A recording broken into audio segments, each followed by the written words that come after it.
Bart, what'd you make of the call? I mean, you have to get through one, maybe two, 350-pound men, people that outweigh you probably by 100 pounds. They're trying to take your head off, and then now you're supposed to put on the air brakes and levitate like Jamiroquai when you hit the quarterback. I don't understand how they expect, defenders to be able to do this. He hit him at the waist. You already have a shrunken target. And you have to remember, most quarterbacks that you're tackling are bigger than you.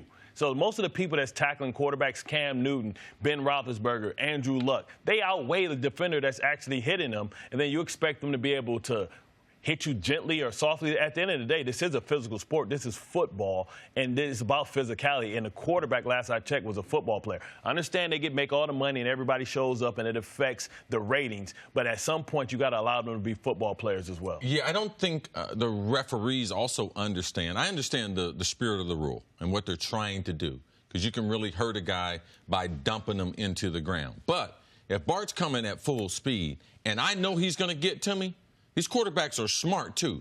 What you don't want to get hit is with both your feet on the ground. Yeah. So what they do is they get off of their feet to be able to lessen the blow, and that's what Kurt did in this.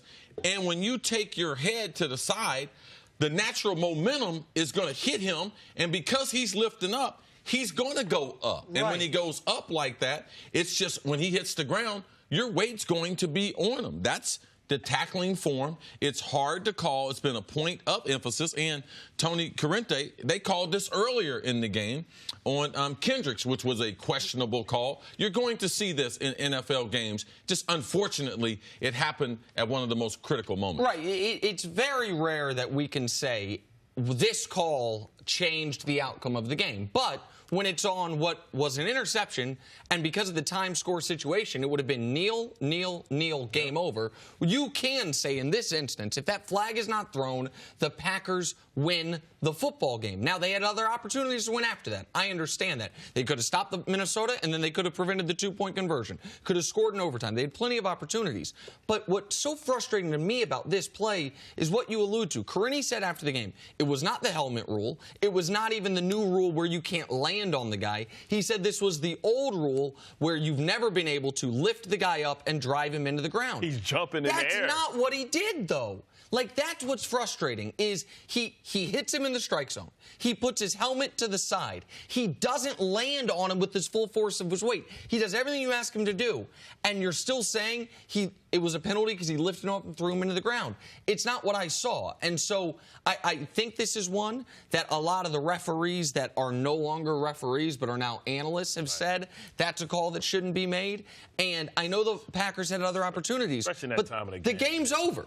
The game is over right there, and the Packers win a game that they played with a compromised quarterback. If I'm a Packer fan, I'm sick over this. I know it happens. I know it's part of football. But for it to happen in those circumstances, under that questionable of a call, that's a killer. That's an emotional killer. This is the thing, though. If the ref is going to call it at any stage of the game, he's got to call it at the end of it. Like, it doesn't matter. If it's the first quarter, the first play, or the last. The ref is not reffing with a contingency. Well, what time in the game is it? Is it before the 2-minute warning before halftime? Is it in the third quarter? Like, they've been calling it. It's been inconsistent. So just like they called one earlier in the game, they called one later that was a questionable call also. But in basketball, right, we let them play, right? We don't want the refs to dictate the outcome of a game late in the game, especially when it's a questionable call. But in basketball, if it was no a malicious hurt.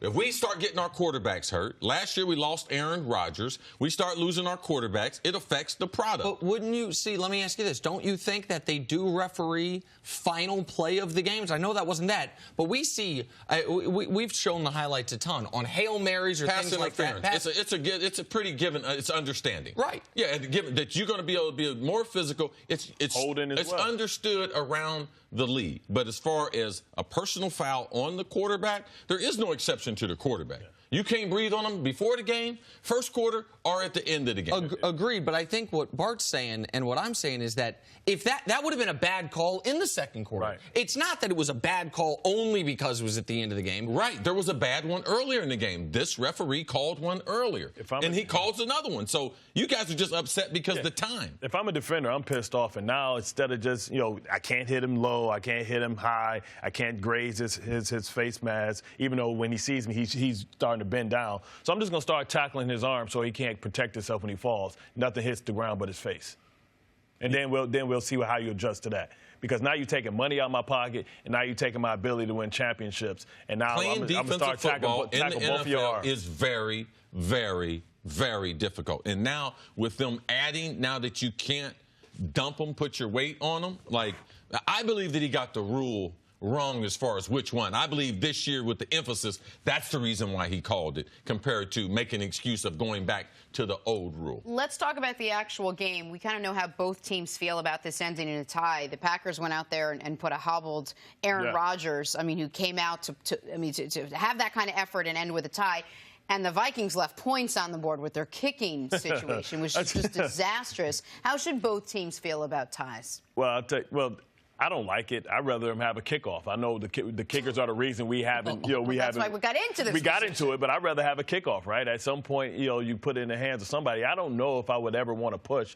It's good because both of these guys are in the same, both of these teams are in the same division, so they get another opportunity to break the tie. But at the end of the day, I don't know how you're going to do all the math with all the tiebreakers and all the things at the end of the season to determine who goes into the playoffs. Well, Rain Man, I know you got it. Well, it'll be simple because if there is a tie between the two teams in the standings, whoever wins the second match will hold all tiebreakers because the tie will count as basically a half win for both of them. But as far as how teams are going to feel about it, the Vikings got to feel like this is what we got Kirk Cousins for. Yeah. So we can play Green Bay in Green Bay with Rodgers. I know that the Packers were not good in the red zone, but they still put up 29 points. Where Rodgers goes out there dealing, throwing for, nearly 7.5 or 8 yards an attempt, almost 300 yards. And our quarterback can come back from double digits in the fourth quarter down and not will us to victory, but play at eye level with Aaron Rodgers. That's something they couldn't have done last year. At least they couldn't have planned on doing last year. And some of those throws he made to Diggs, Thielen, and then the 2-point conversion to Diggs,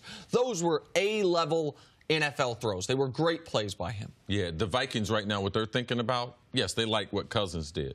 They believe their wide receiver, tight end matchup is going to be good against anyone. But if they're going to be a championship team, they got to get a new kicker. You cannot. You letting them on the bus, CC?